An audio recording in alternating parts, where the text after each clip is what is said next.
Tuhan dirampas. Dan perkataan Samuel sampai ke seluruh Israel. Orang Israel maju berperang melawan orang Filistin dan berkemah dekat Ebenezer, sedang orang Filistin berkemah di Afek.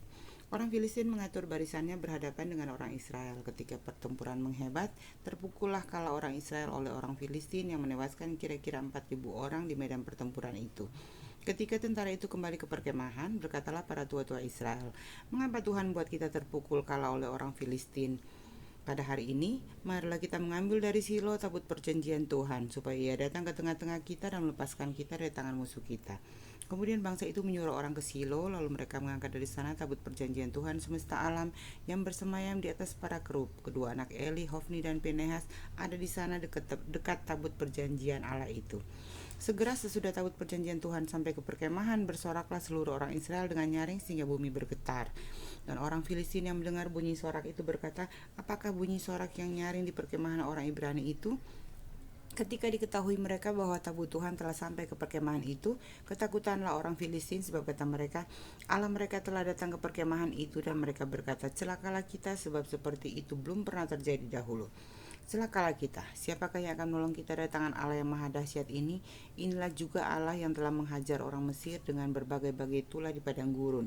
Kuatkanlah hatimu dan berlakulah seperti laki-laki, hai orang Filistin, supaya kamu jangan menjadi budak orang Ibrani itu seperti mereka dahulu menjadi budakmu. Berlakulah seperti laki-laki dan berperanglah." Lalu berperanglah orang Filistin sehingga orang Israel terpukul kalah. Mereka melarikan diri masing-masing ke kemahnya. Amatlah besar kekalahan itu. Dari pihak Israel gugur 30.000 orang pasukan berjalan kaki. Lagi pula tabut Allah dirampas dan kedua anak Eli, Hofni dan Pinehas tewas. Seorang dari suku Benyamin lari dari barisan pertempuran dan pada hari itu juga dia sampai ke Silo dengan pakaian terkoyak-koyak dan dengan tanah di kepalanya. Ketika ia sampai, Eli sedang duduk di kursi di tepi jalan menunggu-nunggu, sebab hatinya berdebar-debar karena tabut Allah itu. Ketika orang itu masuk ke kota dan menceritakan kabar itu, berteriaklah seluruh kota itu. Ketika Eli mendengar bunyi teriakan itu, bertanyalah ia, "Keributan apakah itu?" Lalu bersegeralah orang itu mendapatkan Eli dan memberitahukan kepadanya. Eli sudah 98 tahun umurnya dan matanya sudah bular sehingga ia tidak dapat melihat lagi. Kata orang itu kepada Eli, "Aku datang dari medan pertempuran, baru hari ini aku melarikan diri dari medan pertempuran."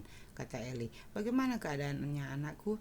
Jawab pembawa kabar itu, "Orang Israel melarikan diri dari hadapan orang Filistin. Kekalahan yang besar telah diderita oleh rakyat. Lagi pula kedua anakmu Hofni dan Pinehas telah tewas dan tabut Allah sudah dirampas." Ketika disebutnya tabut Allah itu, jatuhlah Eli terlentang dari kursi di sebelah pintu gerbang. Batang lehernya patah dan ia mati, sebab ia telah tua dan gemuk orangnya. 40 tahun lamanya ia memerintah sebagai hakim atas orang Israel. Adapun menantunya perempuan, istri Pinehas, sudah hamil tua. Ketika didengarnya kabar itu bahwa tabut Allah telah dirampas dan mertuanya laki-laki serta suaminya telah mati, duduklah ia berlutut dan lalu bersalin, sebab ia kedatangan sakit beranak. Ketika ia hampir mati, berkatalah perempuan-perempuan yang berdiri di dekatnya, "Janganlah takut, sebab engkau telah melahirkan seorang anak laki-laki." Tetapi ia tidak menjawab dan tidak memperhatikannya. Ia menamai anak itu Ikabod, katanya, "Telah lenyap kemuliaan dari Israel, karena tabut Allah sudah dirampas, dan karena mertuanya dan suaminya." Katanya, "Telah lenyap kemuliaan dari Israel, sebab tabut Allah telah dirampas." Tabut Tuhan di tanah orang Filistin. Sesudah orang Filistin merampas tabut Allah, maka mereka membawanya dari Ebenezer ke Asdod. Orang Filistin mengambil tabut Allah itu, dibawanya masuk ke kuil Dagon dan diletakkannya di sisi Dagon. Ketika orang-orang Asdod bangun pagi-pagi pada keesokan harinya, tampaklah Dagon terjatuh dengan mukanya ke tanah di hadapan Tuhan. Lalu mereka mengambil Dagon dan mengembalikannya ke tempatnya. Tetapi ketika keesokan harinya mereka bangun pagi-pagi, tampaklah Dagon terjatuh dengan mukanya ke tanah di hadapan tabut Tuhan, tetapi kepala Dagon dan kedua belah tangannya terpenggal dan terpelanting ke ambang pintu. Hanya badan Dagon itu yang masih tinggal. Itulah sebabnya para imam Dagon dan semua orang yang masuk ke dalam kuil Dagon tidak menginjak ambang pintu rumah Dagon yang di Asdod sampai hari ini. Tangan Tuhan telah menekan orang-orang Asdod itu dengan berat dan ia membingungkan mereka. Ia menghajar mereka dengan borok-borok baik Asdod maupun daerahnya. Ketika dilihat orang-orang Asdod bahwa demikian halnya, berkatalah mereka, "Tabut Allah Israel tidak boleh tinggal pada kita, sebab tangannya keras melawan kita dan melawan Dagon Allah kita." Sebab itu mereka manggil berkumpul kepadanya semua raja kota orang Filistin dan berkata, "Apakah yang akan kita lakukan dengan tabut Allah Israel itu?" Lalu kata mereka, "Tabut Allah Israel harus dipindahkan ke Gad." Jadi mereka memindahkan tabut Allah Israel itu ke sana. Tetapi setelah mereka memindahkannya, maka tangan Tuhan mendatangkan kegemparan sangat besar atas kota itu. Ia menghajar orang-orang kota itu, anak-anak dan orang dewasa, sehingga timbul borok-borok pada mereka. Lalu mereka mengantarkan tabut Allah itu ke Ekron. Tetapi sesampai tabut Allah itu di Ekron, berteriaklah orang Ekron itu demikian. Mereka memindahkan tabut Allah Israel itu kepada kita untuk matikan kita dan bangsa kita. Sebab itu mereka memanggil berkumpul semua raja kota orang Filistin itu dan berkata, antarkanlah tabut Allah Israel itu, biarlah itu kembali ke tempatnya supaya jangan dimatikannya kita dan bangsa kita. Sebab di seluruh kota itu ada kegemparan maut. Tangan Allah menekan orang-orang di sana dengan sangat berat. Orang-orang yang tidak mati dihajar dengan borok-borok sehingga teriakan kota itu naik ke langit. Tabut dikembalikan kepada orang Israel. Setelah 7 bulan lamanya tabut itu ada di daerah orang Filistin, maka orang Filistin itu memanggil para imam dan para petenung lalu berkata kepada mereka, apakah yang harus kami lakukan dengan tabut Tuhan itu? Beritahukanlah kepada kami bagaimana kami harus mengantarkannya kembali ke tempatnya. Lalu kata mereka, apabila kamu mengantarkan tabut Allah Israel itu, maka janganlah kamu mengantarkannya dengan tangan hampa, melainkan haruslah kamu membayar tebusan salah kepadanya. Maka kamu akan menjadi sembuh dan kamu akan mengetahui mengapa tangannya tidak undur daripadamu. Sesudah itu bertanya mereka, apakah tebusan salah yang harus kami bayar kepadanya? Jawab mereka, menurut jumlah raja-raja kota-kota orang Filistin, 5 borok emas dan 5 tikus emas. Sebab itulah yang sama menimpa kamu sekalian dan raja-raja kotamu. Jadi buatlah gambar borok-borokmu dan gambar tikus yang merusak tanahmu, dan sampaikanlah hormatmu kepada Allah Israel. Mungkin ia akan mengangkat daripada Allahmu dan daripada tanahmu tangan yang menekan dengan berat. Mengapa kamu berkeras hati sama seperti orang Mesir dan Firaun berkeras hati? Bukankah mereka membiarkan bangsa itu pergi ketika ia mempermain-mainkan mereka? Oleh sebab itu ambillah dan siapkanlah sebuah kereta baru dengan 2 ekor lembu yang menyusui, yang belum pernah kena kuk. Pasanglah kedua lembu itu pada kereta, tapi bawalah anak-anaknya kembali ke rumah supaya jangan mengikutinya lagi. Kemudian ambillah tabut Tuhan, muatkanlah itu ke atas kereta, dan letakkanlah benda-benda emas yang harus kamu bayar kepadanya sebagai tebusan salah ke dalam suatu peti di sisinya, dan biarkanlah tabut itu pergi. Perhatikanlah, apabila tabut itu mengambil jalan ke daerahnya ke Bet-Semes, maka dialah itu yang telah mendatangkan malapetaka yang hebat ini kepada kita. Dan jika tidak, maka kita mengetahui bahwa bukanlah tangan yang telah menimpa kita. Kebetulan saja hal itu terjadi pada kita. Demikianlah diperbuat orang-orang itu. Mereka mengambil 2 ekor lembu yang menyusui, dipasangnya pada kereta, tetapi anak-anaknya ditahan di rumah. Mereka meletakkan tabut Tuhan ke atas kereta, juga peti berisi tikus-tikus emas dan gambar benjol-benjol mereka. Lembu-lembu itu langsung mengikuti jalannya ke Bet-Semes, melalui satu jalan raya sambil menguak dan tidak menyimpang ke kanan atau ke kiri. Sedangkan raja-raja kota orang Filistin itu berjalan di belakangnya sampai ke daerah Bet-Semes. Orang-orang Bet-Semes sedang menuai gandum di lembah. Ketika mereka angkat muka, maka tampaklah kepada mereka tabut itu, lalu bersukacitalah mereka melihatnya. Kereta itu sampai ke ladang Yosua orang Bet-Semes itu dan berhenti di sana. Di sana ada batu besar. Mereka membelah kayu kereta itu dan mereka mempersembahkan lembu-lembu itu sebagai korban bakaran kepada Tuhan.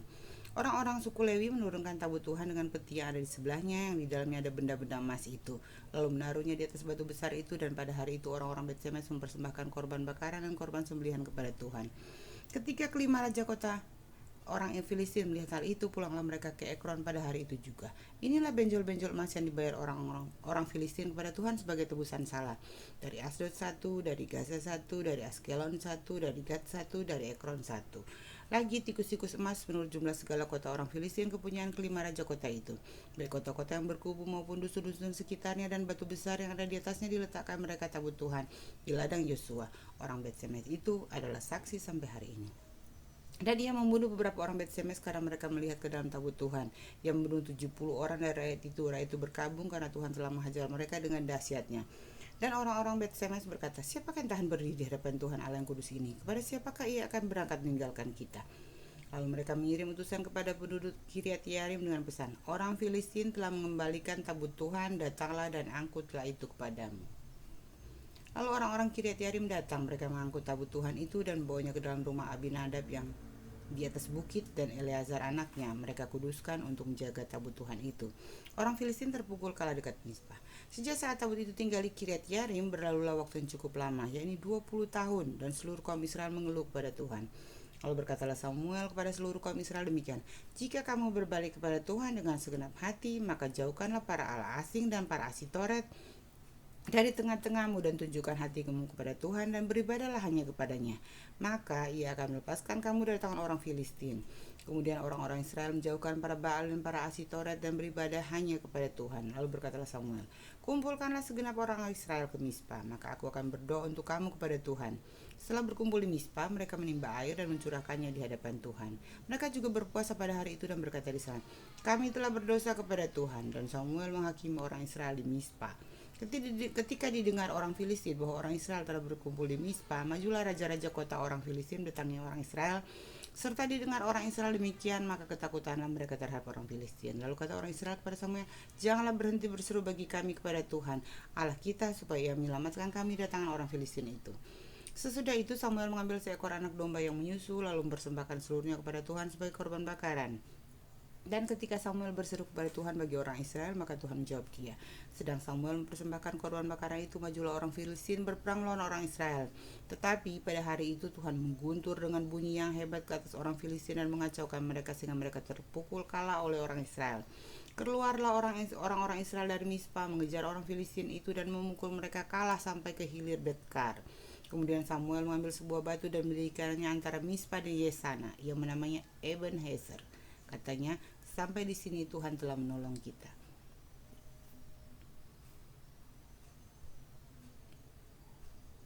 Demikianlah orang Filistin itu ditundukkan dan tidak lagi masuk ke daerah Israel.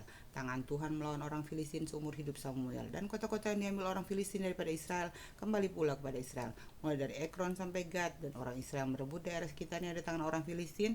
Antara orang Israel dan orang Amori ada damai. Samuel sebagai hakim. Samuel memerintah sebagai hakim atas orang Israel seumur hidupnya. Dari tahun ke tahun ia berkeliling ke Betel, Gilgal, dan Mispa dan memerintah atas orang Israel di segala tempat itu. Lalu ia kembali ke Rama, sebab di sanalah rumahnya, dan di sanalah ia memerintah atas orang Israel, dan di sana ia mendirikan mezbah bagi Tuhan. Orang Israel menghendaki seorang raja. Setelah Samuel menjadi tua, diangkatnya lah anak-anaknya laki-laki menjadi hakim atas orang Israel. Nama anaknya yang sulung ialah Yoel, dan nama anak yang kedua ialah Abia. Keduanya menjadi hakim di Beersheba. Tetapi anak-anak itu tidak hidup seperti ayahnya. Mereka mengejar laba, menerima suap, dan memutarbalikkan keadilan. Sebab itu berkumpullah semua tua-tua Israel. Mereka datang kepada Samuel di Rama dan berkata kepadanya, engkau sudah tua dan anak-anakmu tidak hidup seperti engkau. Maka angkatlah sekarang seorang raja atas kami untuk memerintah kami seperti pada segala bangsa-bangsa lain. Waktu mereka berkata, berikanlah kepada kami seorang raja untuk memerintah kami. Perkataan itu mengesalkan Samuel, maka berdoalah Samuel kepada Tuhan. Tuhan berfirman kepada Samuel, dengarkanlah perkataan bangsa itu dalam segala hal yang dikatakan mereka kepadamu. Sebab bukan engkau yang mereka tolak, tapi akulah yang mereka tolak. Jangan aku menjadi raja atas mereka. Tepat seperti yang dilakukan mereka kepadaku sejak hari aku menuntun mereka keluar dari Mesir sampai hari ini, yakni meninggalkan daku dan beribadah kepada Allah lain. Demikianlah juga mereka kepadamu.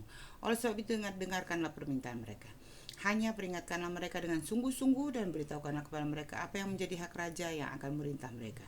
Dan Samuel menyampaikan segala firman Tuhan kepada bangsa itu yang meminta seorang raja kepadanya, katanya, inilah yang menjadi hak raja yang akan memerintah kamu itu. Anak-anakmu laki-laki akan diambilnya dan dipekerjakannya pada keretanya dan pada kudanya, dan mereka berlari di depan keretanya. Ia akan menjadikan mereka kepala pasukan 1.000 dan kepala pasukan 50. Mereka akan membajak ladangnya dan mengerjakan penuaian baginya. Senjata-senjatanya dan perkakas keretanya akan dibuat mereka. Anak-anakmu perempuan akan diambilnya sebagai juru campur rempah-rempah, juru masak dan juru makanan. Selanjutnya dari ladangmu, kebun anggurmu dan kebun zaitunmu akan diambilnya yang paling baik dan akan diberikannya kepada pegawai-pegawainya. Dari gandummu dan hasil kebun anggurmu akan diambilnya 1/10 dan akan diberikannya kepada pegawai-pegawai istananya dan kepada pegawai-pegawainya yang lain. Budak-budakmu laki-laki dan budak-budakmu perempuan, ternakmu yang terbaik dan keledai-keledaimu akan diambilnya dan dipakainya untuk pekerjaannya. Dari kambing dombamu akan diambilnya 1/10 dan kamu sendiri akan menjadi budaknya. Pada waktu itu kamu akan berteriak karena rajamu yang kamu pilih itu. Tetapi Tuhan tidak akan menjawab kamu pada waktu itu. Tetapi bangsa itu menolak mendengarkan perkataan Samuel dan mereka berkata, tidak, harus ada raja atas kami. Maka kami pun akan sama seperti segala bangsa-bangsa lain. Raja kami akan menghakimi kami dan memimpin kami dalam perang. Samuel mendengar segala perkataan bangsa itu dan menyampaikannya kepada Tuhan. Tuhan berfirman kepada Samuel, dengarkanlah permintaan mereka dan angkatlah seorang raja bagi mereka. Kemudian berkatalah Samuel kepada orang-orang Israel itu, pergilah masing-masing ke kotanya.